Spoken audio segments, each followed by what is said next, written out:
Ever heard of a country declaring war on a bird and losing? Well, get ready for one of the strangest and funniest stories in military history. Australia's Great Emu War of 1932. So, picture this. It's post-World War I, and Australian soldiers have been given land to farm in Western Australia. But they weren't alone. A massive army of about 20,000 emus, the giant, flightless birds, had migrated into the area after their breeding season. These weren't just any birds. They were wreaking havoc, trampling crops, and destroying fences, basically threatening the farmers' livelihoods. The desperate farmers, many of them veterans, appealed to the government for help. So, what did the Minister of Defense decide to do? Send in the army. Yes, you heard that right. A small platoon of soldiers, armed with 2 Lewis machine guns and 10,000 rounds of ammunition, was deployed to take on the emu menace. It was supposed to be an easy win, a quick bit of target practice. The media was even there to capture the glorious victory. But the emus had other ideas. These birds were tactical geniuses. The first attempt was a disaster.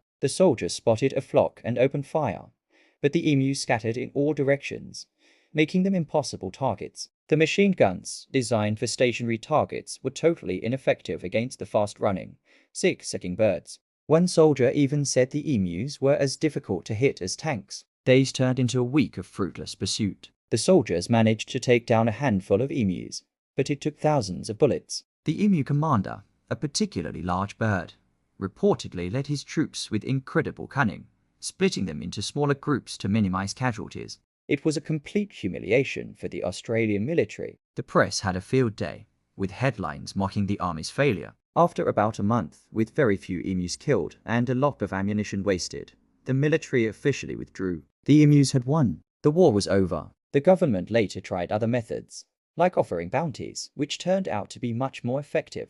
But the legend of the Great Emu War lives on as a hilarious reminder that sometimes nature just can't be outsmarted, not even with machine guns. What do you think is the weirdest historical event? Let me know in the comments below. And if you enjoyed this bizarre story, don't forget to like this video and subscribe for more fascinating tales from history. Thanks for watching.